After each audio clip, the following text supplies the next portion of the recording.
फरजाना, सबसे पहले तो बताइए कि आखिर ये इख्तलाफ शुरू कैसे हुआ, इसकी वजह क्या बनी और इस वक्त क्या सिचुएशन है पार्टी के अंदर? देखिए बहुत शुक्रिया। ये जो सिचुएशन है ये ज़ाहिर है इसी वजह से है कि आप ये देखें कि इरफ़ान सलीम, आयशा बानो जैसे लोगों को जब आप या खुर्रम जैसे लोगों को जब आप नज़रअंदाज कर लेते हैं और ख़ुसूसन 2 नाम जो मैं भी कहूँगी कि इरफ़ान सलीम और आयशा की जब हम बात करते हैं, तो ये ना सिर्फ़ कॉम्पिटेंट लोग हैं, बल्कि एक बेहतरीन वर्कर भी हैं और इनकी कुर्बानियाँ या इनकी पार्टी के साथ एसोसिएशन, खान साहब पर मुकम्मल एतमाद या उनके लिए हर हम्म। जगह, हर मकाम पर खड़े रहना, ये मैं खुद इनको देखती आई हूँ। तो मैं खुद बड़ी हैरान हूँ कि ये हुआ क्या है आखिर? तो ज़ाहिर है जब हम जैसे अच्छा, लोग जो जो नाम हैं वो फाइनल हुए हैं वो किसके रिकमेंडेशन थे और क्या खान साहब ने उन नामों की मंजूरी दी है? देखिए, हमारे तक तो जो बात पहुँचाई गई है बैरिस्टर सैफ साहब जब मिल के आए, तो उन्होंने मीडिया को कुछ टिकर्स की शक्ल में एक खबर दी, जिसमें और भी बहुत सारी बातें थी खान हम्म। साहब से मुलाकात के हवाले से। लेकिन स्पेसिफिकली जो चीज़ जो हमारे लिए ज़ाहिर है जिस चीज़ का हमें इंतज़ार था, वो ये नाम थे और उसमें वो वही नाम है जो आपने दोहराए हैं। लेकिन फिर उसके बाद वही कंट्रोवर्सी पैदा हो गई कि नहीं, ये नाम जो है किधर और से आए हैं। क्योंकि देखिए 2 तो चलो ठीक है ना, मुराद सईद की हम अब बात कर लेते हैं, वो हो गया, फैसल हो गया, वो तो ठीक है, लेकिन बाकी लोग जो इस वक़्त मैदान में हैं, उनको देखकर हम्म। लगता नहीं है कि इमरान खान साहब इस तरह का फैसला करेंगे और अगर क्योंकि 2 साल की कैद आपको और भी बहुत कुछ सिखा देती है बकौल आपके, आप तो पहले ही बहुत कुछ एग्जैक्टली। सीखे हुए थे, लेकिन मज़ीद भी बहुत कुछ सिखा देती है। तो फिर ये फैसला मतलब वो लोग जिन्हें आप पहले ही बहुत ज़्यादा नवाज़ चुके हैं, फिर बिल्कुल, से ये उनको फैसला तो नवाज़ खान साहब के उस विजन के बरक्स है जिसमें वो कहते थे कि हम सरमायादारों को बिल्कुल। कभी तरजीह नहीं देंगे, हमारी अव्वलीन तरजीह तो कारकुन होंगे जिन्होंने स्ट्रगल की है पार्टी के लिए। अच्छा, खबरें ऐसी भी आ रही हैं कि अली अमीन गंडापुर साहब ने ऑफर किया है इरफान सलीम साहब को कि आप मुशीर बन जाएं। तो क्या वाकई ऐसी कोई ऑफर है? और अगर ऐसा है तो इसका मतलब वो धरना रंग ले आया जो प्रेस क्लब के बाहर दिया गया था?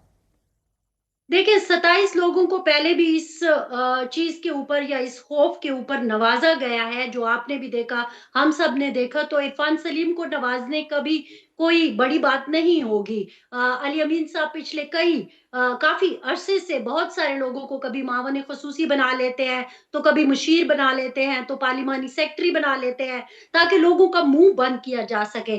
तो ये ऑफ़र कोई हम्म। इतनी बड़ी खंबे की बात नहीं है, लेकिन मैं आपको एक बात बताऊँ मेहर, इस वक़्त मेरी भी कुछ लोगों से बात हुई है। इस वक़्त जो पार्लिमानी पार्टी का इजलास शुरू होने वाला था, लेकिन वो थोड़ा-सा ताख़ीर का शिकार है, क्योंकि लोग पहुँचे नहीं हैं। हो सकता है हम और आप जब ये प्रोग्राम रिलीज़ करें, तो उस वक़्त तक हो भी चुका हो। लेकिन बहरहाल जब हम और आप बात कर रहे हैं, तो अभी शुरू नहीं हुआ था। लेकिन बहुत सारे लोग बहुत हैरान, बहुत ख़फ़ा और बहुत उनके लिए अजीब-सी सिचुएशन है कि वो कहते हैं, "ऐसे कैसे हो सकता है?" मैंने उनसे पूछा, "आप मुझे बताएँ ना, हम्म। ऐसे कैसे हो सकता है?" कहते, "हम भी हैरान हैं, लेकिन बस ज़ाहिर है, जो फ़ैसला हमें दिया गया है, तो हम तो उसको फ़ॉलो लेकिन करेंगे। पार्टी लेकिन कारकुनान अगर तो ये झूठ सरापा है, एहतजाज हैं। क्या लेकिन पार्टी इस वक्त प्रेशर में दिखाई दे रही है इस मामले को लेकर? देखिए, पार्टी क्या, आपका वज़ीर आला भी प्रेशर में दिखाई दे रहा है और आप ज़ाहिर है जानते हैं कि जब आप कंप्रोमाइज़ की सूरत में चले जाते हैं, तो यकीनन आपको कोई खौफ है। आप क्यों 53-52 की अपोज़िशन के साथ कंप्रोमाइज़ करने जा रहे हो? इसका मतलब है कोई तो मसला है ना। 27 लोगों को आप पहले नवाज़ देते हो, तो सबसे ज़्यादा डरे हुए तो इस वक़्त वज़ीर आला हैं। हालाँकि मैं ये भी कहती हम्म। हूँ कि वज़ीर आला का अच्छा, जो फ़िलहाल कोई खबरें नेमो सामने बदल आ रही थी ऑपोजिशन के हवाले से कि ऑपोजिशन और हुकूमत मिल बैठकर इत्तफाक राय पैदा कर रहे हैं कि सीटों को एडजस्ट कर लिया जाए, 5 आप ले लें, 6 हम ले लेते हैं। क्या इन पर गौर किया जा रहा है हुकूमत की जानिब से, खैबर ये पख्तूनख्वा हो की? जी, ये बिल्कुल तय हो चुका है, लेकिन प्रॉब्लम ये है कि आपने देखा होगा कि अज़हर मशवानी ने भी एक ट्वीट कर दिया है। इसी तरह बहुत सारे लोग हैं जो अपने कागज़ात विथड्रॉ नहीं कर रहे और अगर वो कागज़ात विथड्रॉ नहीं करते, अभी ये जो इजलास हो रहा है, ये इसी सिलसिले में हो रहा है कि किसी तरह उनको कन्विंस किया जाए। अगर विथड्रॉ नहीं होते, तो फिर तो ज़ाहिर हम्म। है कॉम्प्रोमाइज़ नहीं हो सकता ना, फिर तो आपको इलेक्शन में जाने पड़ेगा।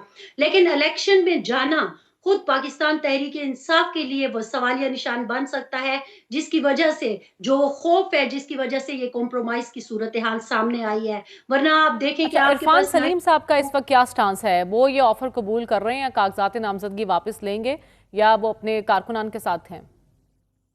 देखिए, बज़ाहिर तो वो ये कहते नज़र आ रहे हैं कि मैं अपने हक़ के लिए लड़ूँगा, लेकिन साथ ही साथ वो ये भी हम्म। कहते हैं, अगर आपने उनकी ट्वीट्स भी देखी हों, कि अगर खान साहब का हुक्म है तो फिर मैं कुछ नहीं कहूँगा। लेकिन वो शक उनको यही है कि हम्म। ये खान साहब का हुक्म नहीं है। अब पता नहीं अब ये कैसे पता अच्छा। चलेगा कि वाक़ई ये खान साहब का हुक्म है या नहीं है? क्योंकि आपने खुद ही बता दिया कि हलीमा साहबा के बयान में और इस बयान में फ़र्क तो है। लेकिन एक बात मैंने अभी थोड़ी जी। देर पहले एक एमपीए से मेरी बात हो रही थी, तो उन्होंने ये भी कहा है कि देखिए, अगर ये झूठ है, तो ये झूठ अगली मंगल तक ही झूठ रह सकता है, उसके बाद तो सच सामने आना ही है। तो मैंने कहा, तो फिर आप क्या करेंगे? हम्म। तब तो हो चुका सब कुछ। तो कहते हैं फिर कुछ हो चुका होगा, लेकिन फिर भी हमें पता तो चल जाएगा कि कौन हमारे साथ सच बोल रहा है और कौन झूठ बोल रहा है। तो अगला फिर राय अमल तय करने में अच्छा, हमें अभी तो आसानी नव्वे हो। रोज पर भी बहुत से जो हैं तजादात दिखाई दे रहे हैं। कोई कह रहा है हमें तो प्लान मालूम ही नहीं था, कोई कह रहा है कि अगर प्लान अली अमीन गंडापुर साहब ने दिया है तो फिर एक खुफिया प्लान था कि इदारों को पहले पता ना चल जाए कि हम क्या करने जा रहे हैं। इस वक्त गंडापुर साहब की हुकूमत को हकीकी मानों में खतरात लाहक हैं और वो परेशान हैं इससे।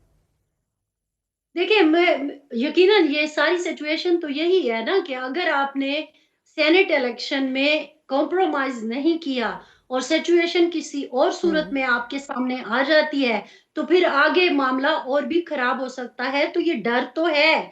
लेकिन हमें ये भी पता है कि खान साहब और अली अमीन साहब के दरमियान जो मामलात हैं, फिर आपके पास दूसरी चॉइस कौन है? मुझे ये बताइए। क्योंकि आपने जुनैद अकबर को सूबाई सदर बना के देख लिया, लेकिन जिस तरह से उसे नाकाम बनाया गया, या जो वो अगर मैं मुझे लगता है कि नाकाम बनाया गया है, लेकिन अगर फॉर एग्ज़ाम्पल ये बात भी कर लेते हैं कि वो डिलीवर नहीं कर सके, क्योंकि उन्हें नाकाम बनाने की हम्म। कोशिश की गई है, तो फिर आपके पास दूसरी चॉइस क्या है अली अमीन के अलावा? तो ये भी एक बहुत बड़ा सवालिया ठीक है। निशान है।